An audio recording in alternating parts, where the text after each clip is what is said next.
La locomotive diesel-électrique 060DA est à la fois un engin puissant, robuste et économique.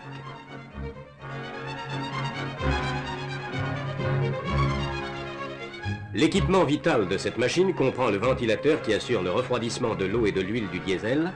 Le compartiment du centre reçoit le groupe électrogène. Enfin, l'appareillage électrique est judicieusement installé dans des armoires facilement amovibles.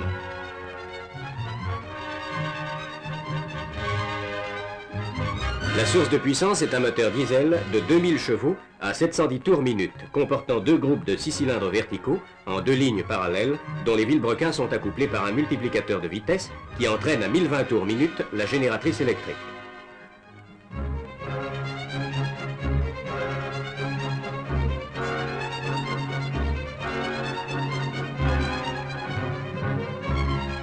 Les 060DA, dont la vitesse est limitée à 75 km/h, peuvent remorquer à 20 km/h des trains de 1400 tonnes en rampe de 11 pour 1000 et des trains de 2000 tonnes en rampe de 7 pour 1000.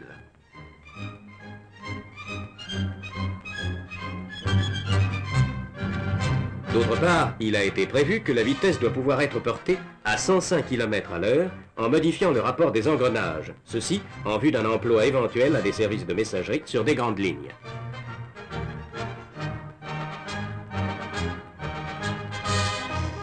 Affectées à la traction des trains de marchandises sur les lignes de coordination qui forment la grande ceinture de Paris, ces machines vont remplacer les locomotives à vapeur. Toujours prêtes au travail, elles se sont imposées par leur autonomie et leur adaptation aux conditions du trafic toujours variables d'une telle exploitation.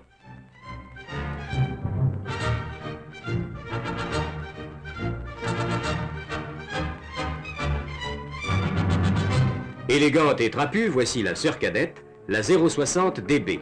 Ces deux bogies sont équipées chacun de 3 moteurs de traction, suspendus par le nez avec attaque unilatérale de l'essieu.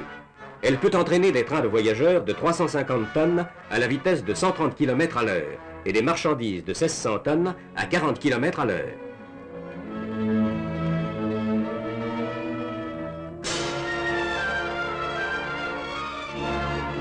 C'est ici, dans ces vastes ateliers saturés de bruit, que naissent ces modernes coursiers du rail. Chaque machine va recevoir deux groupes électrogènes, chacun possédant un moteur diesel développant 900 chevaux à 1500 tours minute, une génératrice principale d'une puissance de 555 kW et une génératrice auxiliaire. Les deux armoires d'appareillage électrique sont installées dans leurs compartiments respectifs.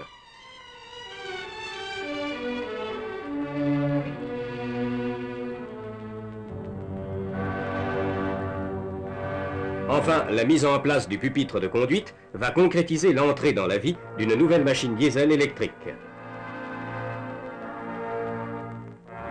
En tête de son premier train, la 060DB va faire en ligne ses premières armes.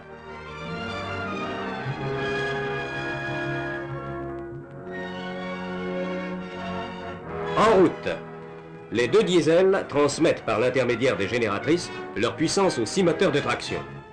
Ces locomotives ont été construites elles aussi en vue de la substitution progressive de la traction diesel à la traction vapeur sur certaines lignes non promises à l'électrification.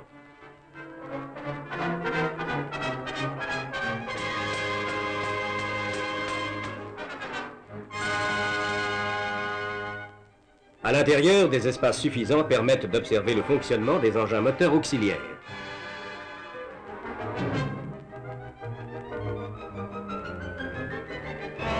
Une chaudière automatique assure le chauffage des trains avec un débit horaire de vapeur de 780 kg. Enfin, la capacité de son réservoir à combustible diesel, 4000 litres, lui assure un rayon d'action sans ravitaillement de plus de 1000 km.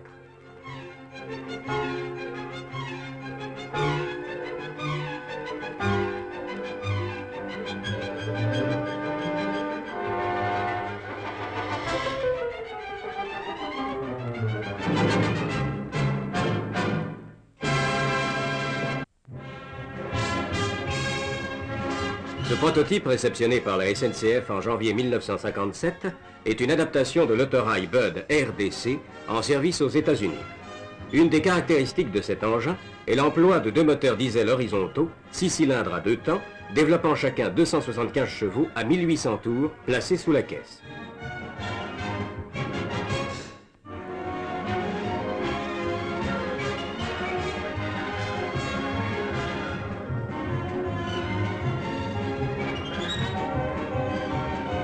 Une autre particularité est sans conteste le frein à disque, qui pour l'instant n'équipe que quelques unités du matériel roulant de la SNCF.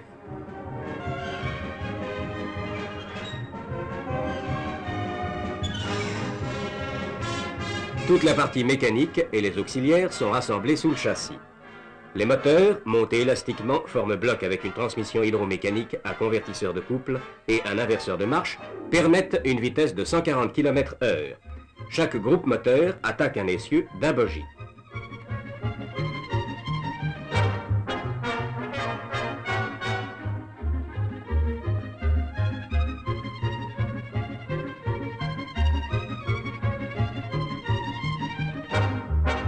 Le poste de conduite, comme les appareils de marche et de sécurité, sont réduits à leur plus simple expression, laissant à la fois au conducteur l'aisance de ses mouvements et le contrôle de la machine. La vitesse progresse rapidement, comme en témoigne l'indicateur de vitesse.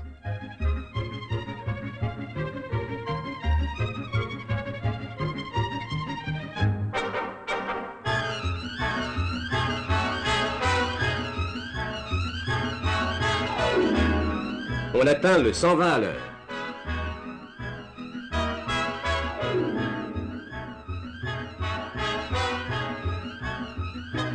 Sa tenue de rail, si l'on peut dire, est parfaite. Et ce nouvel autorail permettra d'apprécier exactement, par comparaison avec les autorails unifiés, les avantages et les inconvénients d'un équipement moteur sous la caisse et d'éprouver certaines techniques américaines.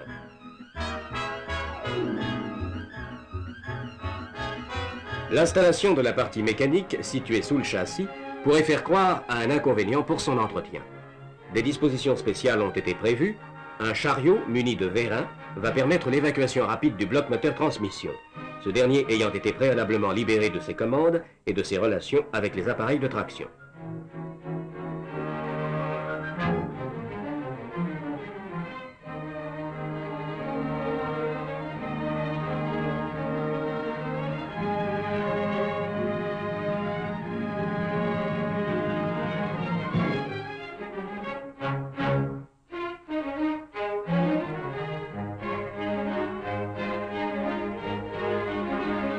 Grâce à ce procédé, le remplacement d'un bloc moteur peut être effectué en moins de 3 heures par une équipe de 3 hommes.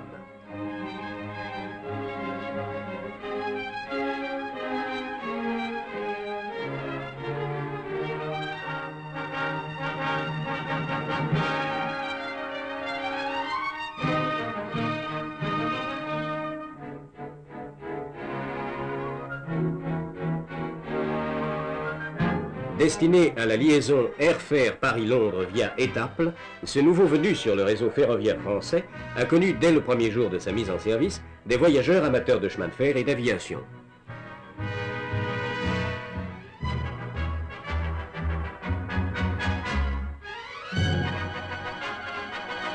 Partis de Paris même, hommes d'affaires et touristes arriveront à l'aérodrome du Touquet, d'où ils s'envoleront sans attente vers la capitale anglaise.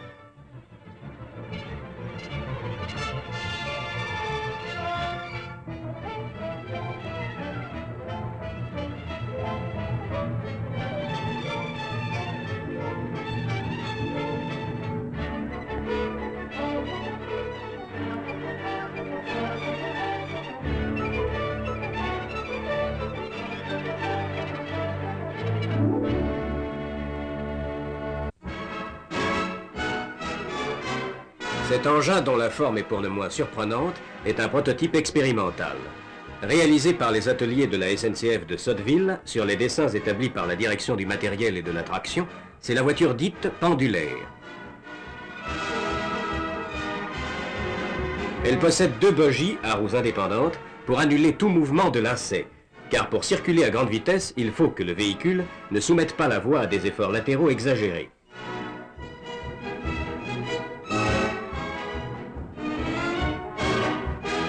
L'emploi des freins à disque permet une meilleure dissipation de la chaleur dégagée par le freinage.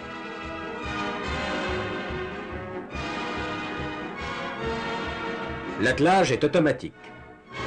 La caisse de la voiture oscille comme un pendule autour d'un axe longitudinal situé au-dessus de son centre de gravité.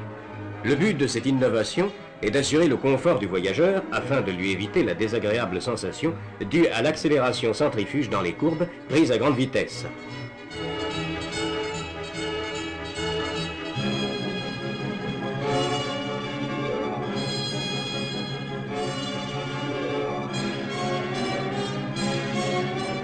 Roulant à 120 km à l'heure, on passe une courbe de 500 mètres de rayon.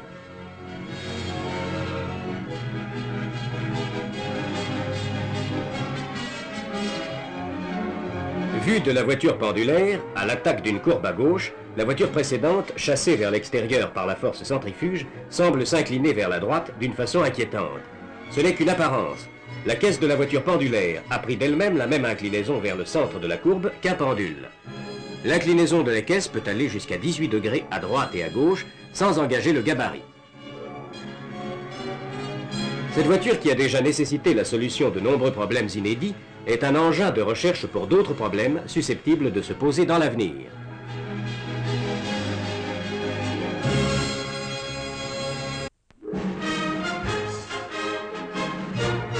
C'est sur le toit de l'une des deux machines électriques les plus rapides du monde que l'on a installé un nouveau type de pantographe afin d'étudier son comportement, ses réactions mécaniques et sa qualité de contact pendant des marches à grande vitesse. Une caméra cinématographique va enregistrer pendant les différents parcours d'études les moindres mouvements du nouvel appareil, déplacements verticaux et latéraux, contact avec la caténaire et tous les phénomènes visuels imprévus qui pourront se produire. De plus, des potentiomètres montés sur les parties mobiles de la tête du pantographe, supportant les archets, sont reliés par fil à des appareils d'enregistrement oscillographiques et de mesure installés dans une voiture d'expérience faisant partie du convoi.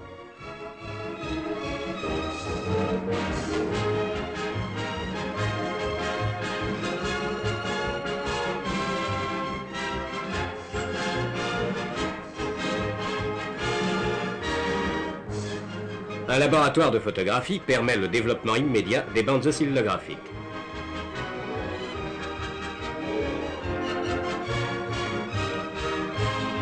La présence d'une locomotive à vapeur dans un train d'essai électrique est assez inattendue.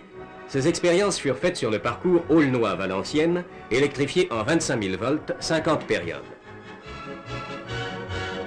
Il n'était pas question, en raison du dispositif de mesure adapté sur le panneau même, de conserver la tension dans la caténaire. La machine à vapeur va pousser la BB 9004, remorquer la voiture d'expérience et une autre voiture destinée à assurer des conditions satisfaisantes de freinage.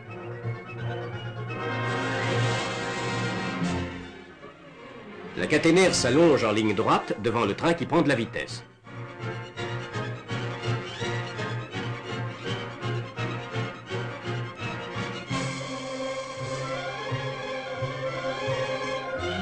Sur la locomotive, le chauffeur ne ménage pas sa peine. Il faut conserver la chaudière au timbre. 155 km à l'heure.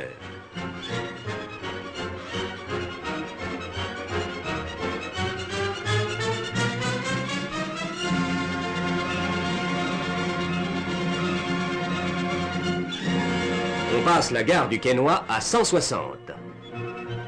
Vu par la caméra, le pantographe qui est placé ici dans sa plus mauvaise condition de travail, à l'avant de la machine et dans la position dite par analogie la gueule ouverte, colle parfaitement au fil de contact.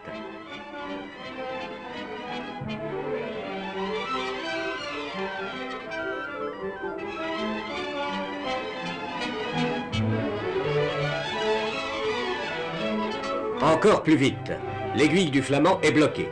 Par l'interphone reliant la machine à la voiture de mesure, une voix commande « Poussez vapeur » et l'on atteint pour une fois 178 km à l'heure.